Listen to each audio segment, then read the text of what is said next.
Hi, I'm Elaine Vickers and welcome to my video series on cancer treatments. In this video, I'll describe a group of immunotherapies made from living white blood cells.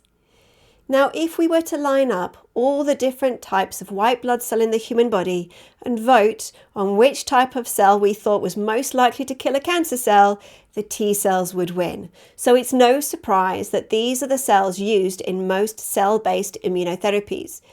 These treatments involve giving the patient millions of living T cells.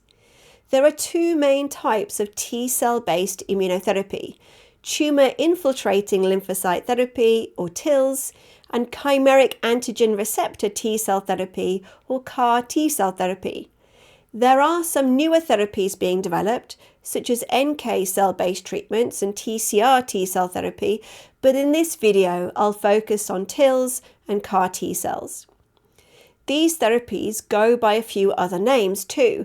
They're often called ATIMPs, Advanced Therapy Medicinal Products, which is a fancy way of saying they're really complicated and expensive to make. They're also referred to as effector T cell therapies, because the T cells are having the effect, they're doing all the work. And they're often called autologous cell therapies, because the T cells being given to the patient are their own. CAR T cell therapy is also classed as a type of gene therapy, because the T cells have been given a brand new gene. To explain how these treatments work, let's go back to something I've described in other videos: the barriers that cancer-fighting T cells face. One of these barriers is that the immune system doesn't always react to the person's cancer cells. They don't look strange enough to provoke a response, in which case there are no cancer-fighting T cells made by the immune system. It doesn't realize the cancer cells are there. Other times, the immune system does make some cancer-fighting T cells, but just not enough. Or they're made, but they can't reach the cancer cells, or they reach the cancer cells, but they get suppressed via their inhibitory checkpoint proteins, or they become quickly exhausted or suppressed by enemies such as regulatory T cells and myeloid-derived suppressor cells. In the video on immune checkpoint inhibitors, I described how this group of treatments can reverse T cell suppression. TIL therapy takes a different approach. Instead of reversing suppression, it increases the number of cancer-fighting T cells. Here's roughly how it works. A sample is taken from one or more tumours. This is treated in a laboratory so that only the T cells survive. These T cells are then multiplied and given a boost before being returned to the patient. TIL therapy works best against melanoma skin cancer because these tumours already contain helpful T cells and relatively few suppressive cells. By the way, if you like my teaching style and want some education for your team, then please do get in touch, and there are links in the description below. CAR T cell therapy also addresses a second problem, when the person's cancer doesn't trigger much of an immune response at all. CAR T cell therapy is most effective against blood cancers, cancers like B-cell leukemias and lymphomas and myeloma. One reason for this is that the cancer cells in these blood cancers are naturally found in places that T cells normally visit, like the blood, the bone marrow, and the lymph nodes. Also, whereas in solid tumours, T cells become quickly suppressed and exhausted in that environment, this is less of an issue with the blood cancers. The CAR T cell therapy process looks a bit like this. First, white blood cells are collected from the patient's blood using apheresis. From that mix, the T cells are separated. Next, the T cells are sent to a manufacturing facility, often overseas, where they are turned into CAR T cells. As you might remember from other videos, our cell's genes are its instructions for making proteins. If you give a cell a new gene, it will use that gene to make a new protein.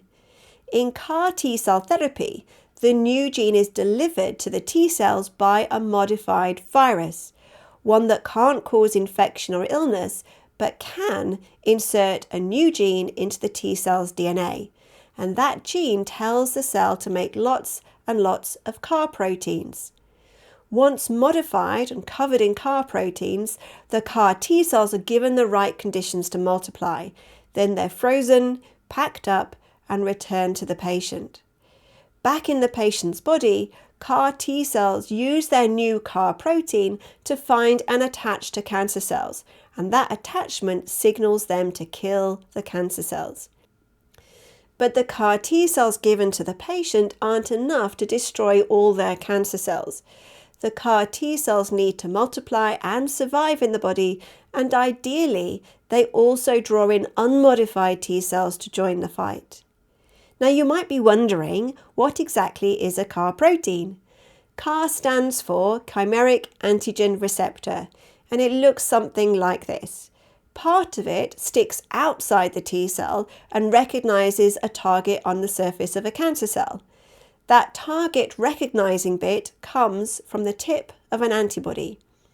The part of the CAR protein that sits inside the T cell delivers a signal into that T cell to become active and to stay alive once the antibody bit has attached to its target. The target of a CAR protein is usually something found naturally on the surface of cancer cells, and hopefully not on healthy cells, but in reality, many targets are found on both, meaning that some healthy cells get destroyed too. And like all treatments, CAR T cell therapy doesn't always work. Sometimes cancer cells emerge which don't have the target protein on their surface anymore, or the CAR T cells fail to multiply and die off too soon, and not all of the cancer cells are killed. To recap, we can use living T cells as a cancer treatment. One way of doing this is TIL therapy, and this involves taking T cells from a tumour, multiplying them and giving them back to the patient. It works best against melanoma skin cancer, where those T cells already exist. CAR T cell therapy involves taking T cells from the blood, genetically modifying them with a new gene, and helping them recognize and kill cancer cells. It works best against blood cancers, where T cells can easily reach the cancer cells. Both of these forms of treatment are called ATIMs, and lots of other similarly complicated treatments are being developed.